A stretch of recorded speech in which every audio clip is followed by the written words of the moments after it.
you've got a bigger, faster, stronger guy tracking you, literally trying to hunt you down, threatening violence against you for quite some time. And he's a real threat. This guy's a bad dude. He's a gangster, known, just ne'er do well. He lives in your neighborhood and he's coming for you. He finally gets to you. You have an epic struggle. He's much bigger, much stronger. You've got a pocket knife. You end up using that pocket knife on him. You're successful in able to not only stop him, but you end up taking his life, as he was trying to do to you with his bare hands. He even apologizes to you as he's bleeding out because he's realizing who he is. But you go to jail. Well, that's the beginning of the story of this incredible instructor that we're going to talk to today. He's lived the life. He understands the ramifications. These are not tripes to him. These are not, he doesn't throw out a lot of the self-defense BS that you see out there. He's a very straightforward, very, very interesting guy who's written 2 amazing books. Who am I talking about? Talking about Varg Freeborn. A friend of mine, Kip, let me know about him.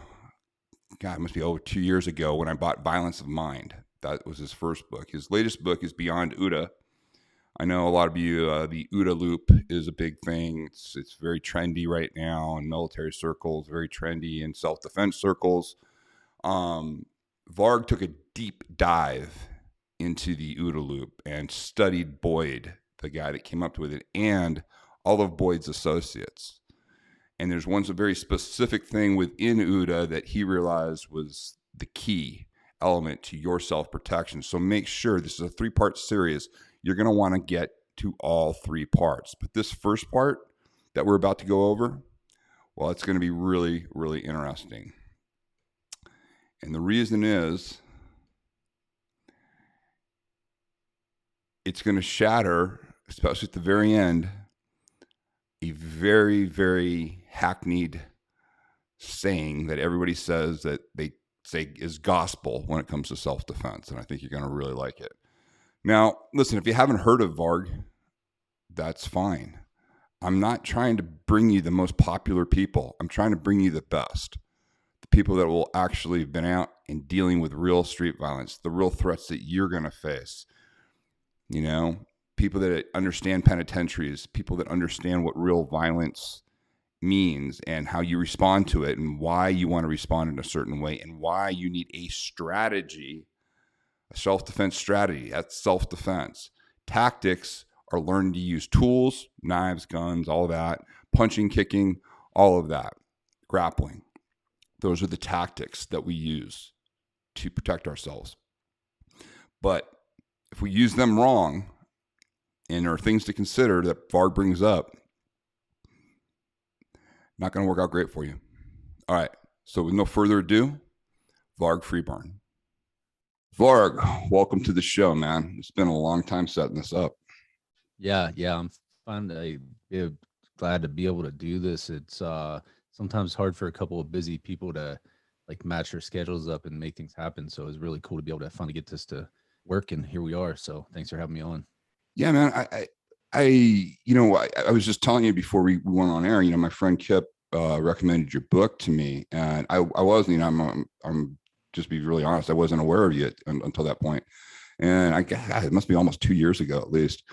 And when I read your book, the first one, and everybody's going to see it, but it's Violence of the Mind. It struck me right away as real language, real language, you weren't trying to do anything other than clearly communicate your thoughts on, basically whatever you want to call it, self-protection, self-defense, but really about violence, because it's a difficult subject. And, it's weird. I've had to pay the price for using the term violence for quite some time. And it's a little annoying now that it seems like a lot of people are using violence as a buzzword. and they're not really clearly defining, what that means. We always try to differentiate what violence is versus what, a combat sport match is or something like that. You right off the bat got that across. Your understanding was crystal clear, and I think fairly unique. People know about your background. You grew up, you grew up, in a hard neighborhood. Family situation was rough. All that you learned firsthand. Even if it looks like self-defense and everybody thinks it's self-defense and the other person thinks it's self-defense, you still understand that from that perspective on what the law really does and how people navigate those things, because there's a lot of fantasies people have when it comes to even what they think self-defense law is in. So I'm really looking forward to this conversation because you have a very sober approach, and you also have I get you still have a desire to learn. You're a constant student, which I think is really interesting. Yes. Where did that come from? The idea of continuous learning? I think it's something that's just always been in me, because even when I was a kid, before I embarked on the whole violence journey, even though I was experiencing violence during that time, I had other interests. When I was a kid, I wanted to build dragsters, and I wanted to, be involved with racing and some martial arts and things. And no matter what I did, I always wanted to study and always wanted to read books and figure out, learn as much as I possibly could. So I'm not quite sure where that came from, but I'm glad I got it, because some people don't have it, So if you have it, it makes the possibilities in any endeavor just open up tremendously, because you understand that you never really reach expert status, right? Like, you can become what's considered an expert in something, but if you begin to look at yourself like the expert, then you stop learning, and then the world passes you by and you miss important things, Yeah. The people, it's funny. It's if you start believing your own hype, you can really, and I see a lot of people in the industry kind of like that, and they're very threatened by new ideas or new, my thing is, I think your principles always stay the same. If your principles are solid, but your methods, you should constantly be looking to improve methods and get better results, and give credit where credit's due. And so it's a strange industry that way, and that there's not a lot of that. Yeah. You're good. I mean, even in your books, you reference people, you reference who your influences were. But what I think is really interesting is, I know a lot of times people like to talk about your prison background and everything. And yes, it's, part of your thing, but I'm more interested in this, because this part of the story resonates with a couple of other guys that I've interviewed who had similar kind of backgrounds. What was it? I think what's really interesting is, since you got out of that situation, you got everything fully restored, and you're just a model citizen that way now. What was the decision? How did you not allow that to destroy your psyche and just say, you know what, screw it, I'm going to stay in this world. I'm going to stay in the world of violence. I'm going to let this hold me down. Because that had to take a tremendous self-discipline for you to really, approach things the way you do in the book. And I really think people need to read both of your books. I know, the latest book is Beyond Uda, which is fantastic, and we'll talk about that. But the violence of the mind, if people don't understand that, concepts you cover in that, like you said, that I tell people this all the time, the punching and the kicking and the application of whatever your self-protection training is, that is just such a small portion when it comes to usable information that you really need to operate in the world. And I think you did a hell of a job in Violence of the Mind of letting people know that, just how important it is. And you're a testament to it, because most people, you went against the stats. Most people don't come out of a situation like you did in prison and make the decisions you made and forcefully force yourself to go down that road. Yeah. Well, first thing I'll tell you is that it was an incredibly difficult journey that is not over. Like, it's still, to this day, 25 years post prison, is still a battle. And there's still many things that hang over my head that that affect my life in real ways today. So it's not like something you recover from and you're okay. And then one of the things I try to influence people with when I teach is that violence can change your life in very irreversible ways. And there's things that can last a lifetime, you know, and it can be PTSD, it can be night terrors, it can be real financial um, consequences that can have 20-year reverberations if you have marriages that are destroyed and child custody battles that ensue as a result of that and all this other stuff. Like anyone who experiences traumatic events that can tear their life apart, there's all these ripples that come out from that that can just go on forever, it seems like. And so I had to fight through all of that and still have to fight through all of that. And I experienced all of that, divorces and child custody battles and all of the things that happened, not being able to find jobs, being turned down for work because of felon status. And I still have a felon status. They never removed that. They just restored my rights. So I'm quite literally a felon with a concealed carry license, which is a very interesting position to be in. Yeah. But it's, it's a tremendous battle. And I think I have a lot of respect for people, and you'll hear people like Joe Rogan say this and things like that. Like, you have a lot of respect for the guy who like hits bottom and comes back rather than the guy who like had it okay and then does well. Right. And it's not that, the guy who had it okay and does well is not worthy of some praise, but the guy who hits bottom and comes back is in a low percentile, right? Like there's not many. And I know that prison alone is 80+% recidivism rate. Yeah. And I was a one and done. I did 5 years as a kid. I was still a teenager when I went to a penitentiary as an adult. Yeah. So I went in as a teenager, came out as an adult. And it was it was a rough experience, of course, and it shaped who I am in a lot of ways, good and bad. But eventually I think, and about the later part of that sentence, I sat there and I thought, I've pretty much done all of the things. Like I had stabbed people. I stabbed someone multiple times to get in there. I stabbed somebody in there. I stabbed myself. Like I had been in car chases and gunfights and all this, craziness, and grew up around all this craziness in my family. And, a lot of, I grew up in a 1%er environment when I was, especially in my teens. And I thought, at this point now, I'm just pushing my luck. Like this ends either in prison or dead. And I already made it to one. So there left only one left, right? Like there was not anything else to prove anymore. I had already conquered all these things and done all of these things that were supposed to, in that world, prove your glory and your capabilities. And it was redundant at that point. And I wanted to be a family man. I wanted to have children. I wanted to be the father that I never had. Right. So, and this is the difficult part. I think this is the part of violence that nobody wants to talk about, because everyone wants to talk about the punching, kicking, and shooting. But the difficult part of violence nobody wants to talk about is the recovery process and coming back from, real violence.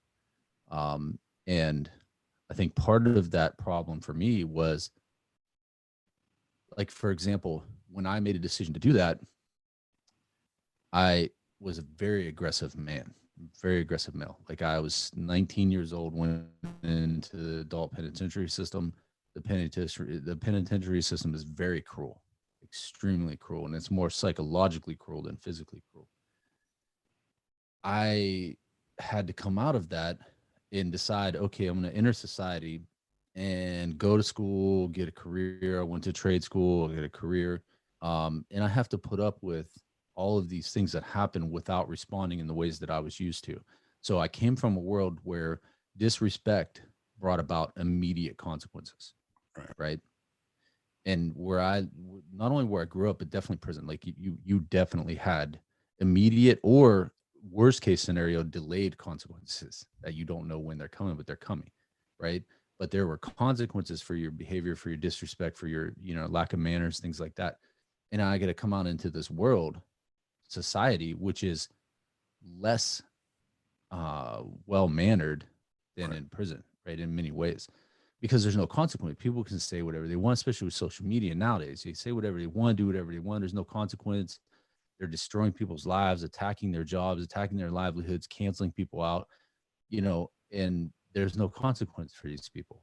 And so it's so hard to go from a world where you're used to having a certain amount of mutual respect, even amongst enemies, to coming out to a place where people are just animals in their behavior. They just have no respect. They have no courtesy.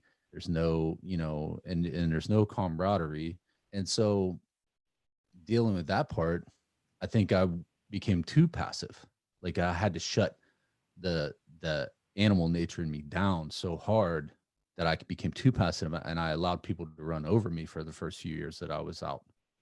Right. Because I was so afraid of being aggressive in the society part of the world, right?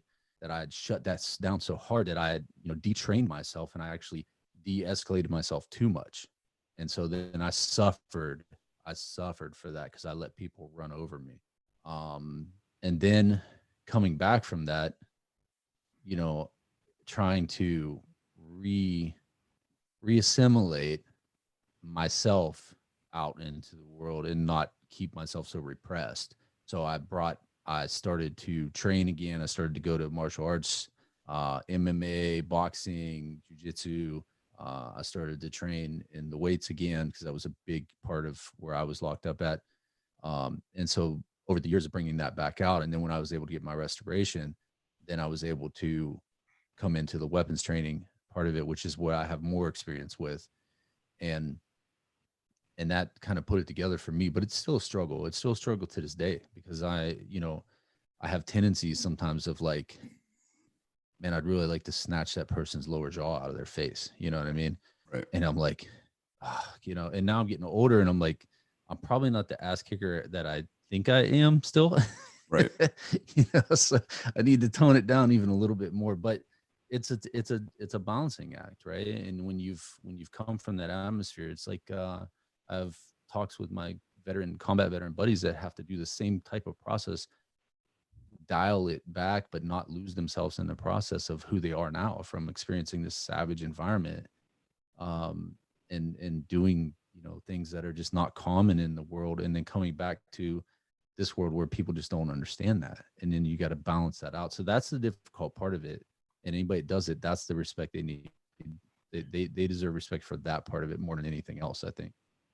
Oh yeah, I mean, I've got more friends on the military side. I do have a lot of friends that are ex-felons, and they've had to navigate those waters. I think what's interesting is the guys, from the military experience, the guys that just can't let it go. I mean, they're in their mid 50s and they're still over in the sandbox. They're still volunteering. They're still going over doing it. It's just because you get, that lifestyle it's much easier to understand. It's much cleaner. And it's funny. I mean, there's also, people find it. I think the one thing I learned, growing up, I grew up in a military family, and so we were just on bases all the time. We were military kids, and basically Marines raised most of the kids because their dads would be deployed. So whoever wasn't was around. So we had pretty great role models for stuff like that, and I'm very, very thankful for that. And violence was always used as an outlet, a positive outlet, meaning they'd throw you in the ring and you guys would work it out. We boys were trained. I'm going somewhere with this on it, because when you got out and then you decided to start training again, you had to have looked at a lot of the martial arts training, self-defense, whatever you were seeking at that time. You had to look at it through a very different eye, because you came from a world where it was all results oriented. It was all you had to get a result, and that's the only thing that mattered. And how did you navigate when you saw like some of these indirect approaches or worse, ineffective approaches that you knew inherently wouldn't work and stuff? Was that surprising to you when you went to some places thinking, oh, well, I'm going to get the real knowledge here, and then you see how they approach the subject and you go, well, wait a minute, that. Yeah, no, because you do look at certain people like experts, when you're, especially when you're younger, you think of like, oh, this person's in a teaching position, they must really know something. Right. And then you get to a point and then you start to learn that there's a difference in lanes of knowledge. And a lot of people are really outside of their actual lane. And that's when you start to see, okay, like if you are a martial arts instructor, that's fine. You could be an expert in that vein, but if you've never experienced real violence, then um, maybe talking about real violence is slightly outside of your lane, right? And I'm not saying you can't teach somebody to fight, but I'm saying when you get into the nuances of, actual criminal level violence, uh, there's there's a lot of nuance there. Yeah. There's a lot of things that don't come inside of an art or a sport. They're more of like it's an experience based knowledge system, right? And I think that by looking at that way, I was able to come in and first of all see like what retrospectively say, well, that didn't work the 7 times I did that, right? Like that Yeah. did, or the half a dozen times I was involved in something like that. That's not how that went down, right? And so I Right. was able to say, anecdotally, I'm thinking that a lot of this doesn't really make sense.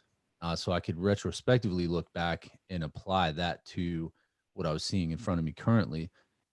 What gave me a really a cool experience for me was very quickly after I got into the weapons training, I was pulled into the law enforcement training world rather quickly. And that was an amazing experience because then and then I went to work in the industry. I worked for, a small defense manufacturer, and that gave me even more opportunities to go train law enforcement based training. And so I've been into closed enrollment training from breaching school, ballistic thermal, mechanical breaching. I took explosive breaching at another school. I've been through law enforcement based executive protection schools, all the way with driving components and caravanning and all of that. I've done hundreds and hundreds and hundreds of hours of shoot house work with many different agencies, many different organizations and systems and methods. I was certified all the way up to full team CQB, even though I won't teach that. They wanted me to understand the mission of law enforcement so that I could better apply my knowledge to help whoever I was training, be it law enforcement or a civilian. So I was really fortunate to be able to go through and see how that's trained on that side, having come from the other side of that kicked in door, so to speak, right? Right.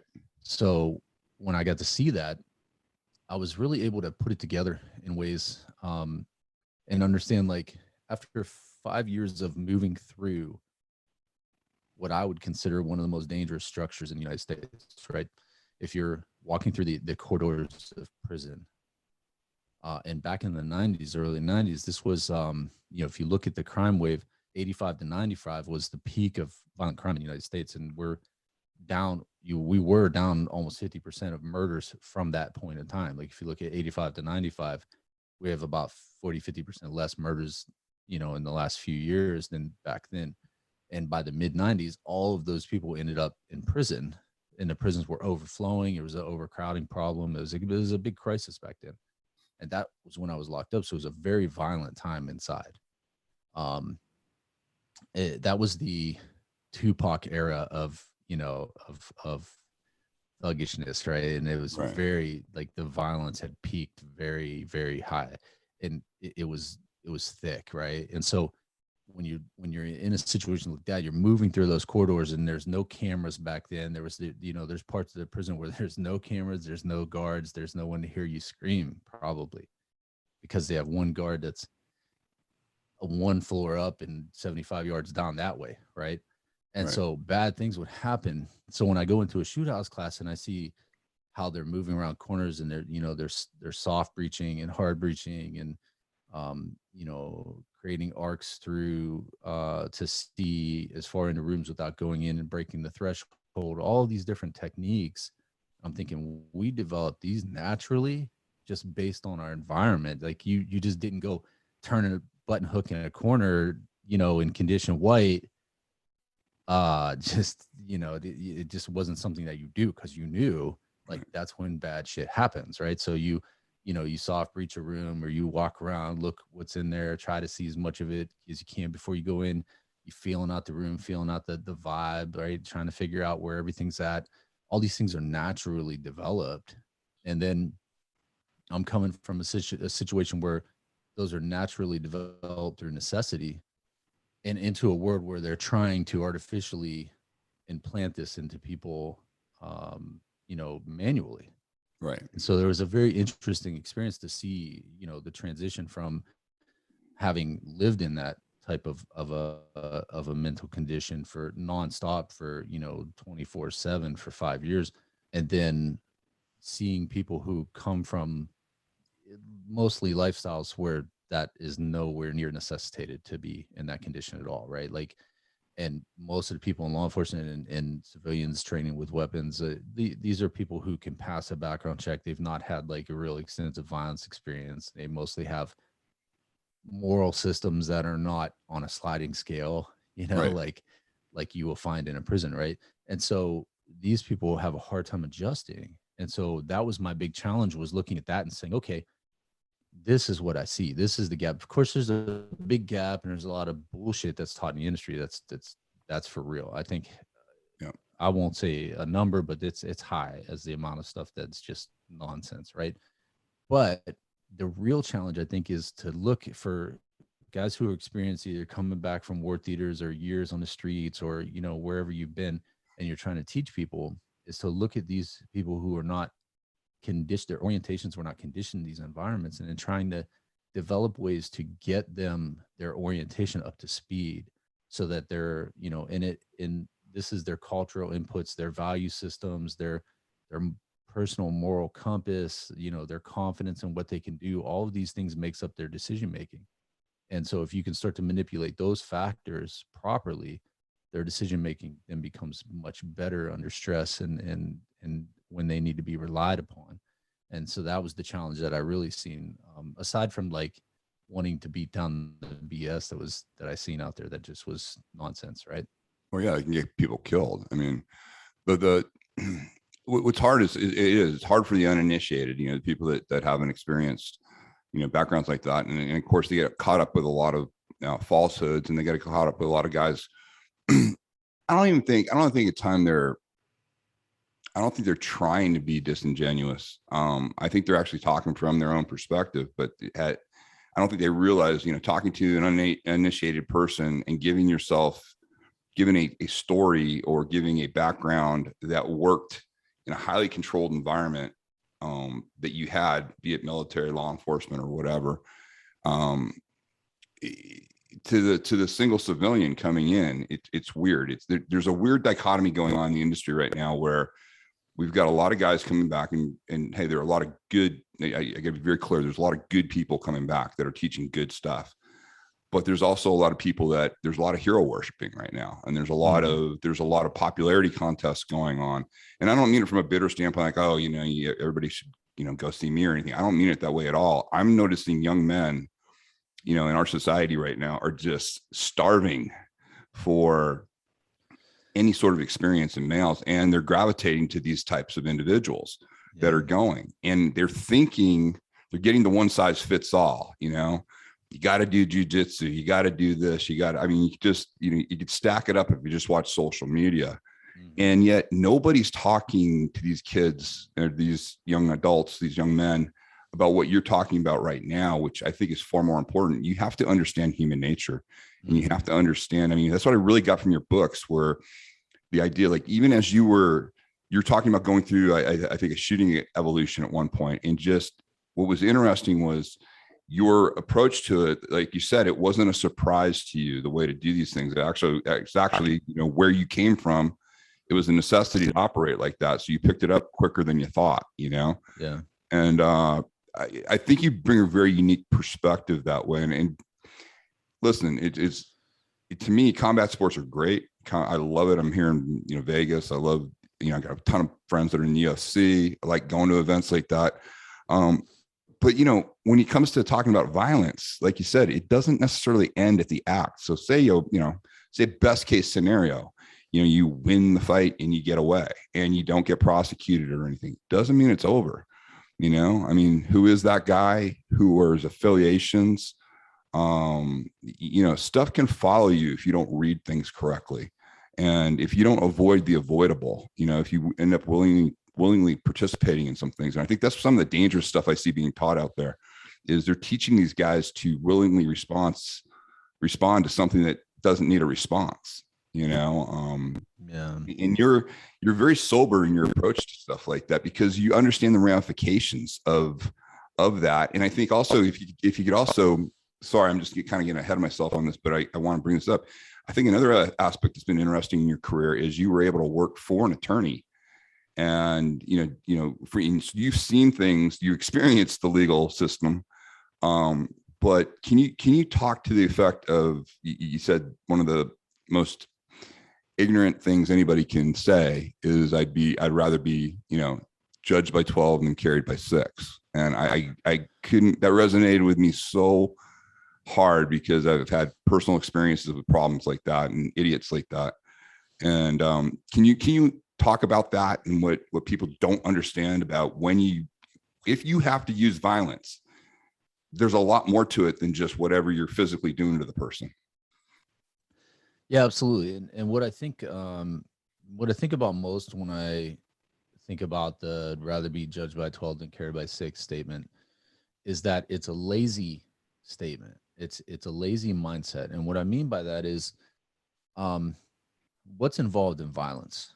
There's the actual physical fight that you have to be prepared for, but then there's the social fight, the legal fight, the psychological fight, right? You have to be ready for these parts as well. And by social, I mean we see people it destroyed in the news. Like if there's a fight and your story gets picked up by CNN and you become public enemy, the next public enemy, right? The person that you shot could be an absolute criminal with a huge record, but if the media decides to paint you as a bad guy, like you get canceled. You Right. And not even if that doesn't even happen, and just in your hometown, it's very easy to lose your job after you kill someone. And even if you kill them in self-defense, but a lot of employers don't want someone who kills someone on their like their conscience or in their public perception, right? They don't want their company to be seen, as someone that harbors people, that kills people, or whatever their reasoning is. It's very easy to lose your job, lose your livelihood, so there's the social aspect of it. Friends will stop talking to you. Your family can fall apart because you're suffering in psychological ways. So the psychological affects the social, the legal affects the psychological and social, because a trial will put you through a tremendous amount of stress, drain you financially, stress your family, and then fracture everything. We've seen people who got in fights and they went through public trials, and the next thing you know, they're divorced, they're living somewhere else, and they're having some, problems, alcoholism and things like that. So there's all these parts of a fight and a violence that you have to consider and prepare for. But I'm not going to prepare for any of that. I'm just going to say, I'd rather be judged by 12 than carried by 6, right? Like that's what that's like to me. You're, rather than preparing for those things or thinking about those things, you're just throwing it out there and saying, I'm just going to roll the dice and go with it, right? Yeah. And it's laziness. I think it's pure laziness to say that. And I think it's inexperience that talks that way. Okay, we're going to stop part 1 right there. Again, I told you it was going to be some shattering of some myths, and we're going to take it up tomorrow. My response to that idea of the rather be carried by, or rather be judged by 12 than carried by 6. That is just one of the old tribes. It's interesting. Some of the points he's bringing up are from, real life events, and also he's done a deep study on a lot of this. So pay attention. I think you're going to find part 2 even more interesting. So remember, go to timlarkin.com. If you like this type of material, sign up for the free masterclass. It's absolutely free. Make sure you also subscribe and share this YouTube channel. You guys are the reasons it keeps growing. And if you like this and you want more of it, help us grow. Thanks so much.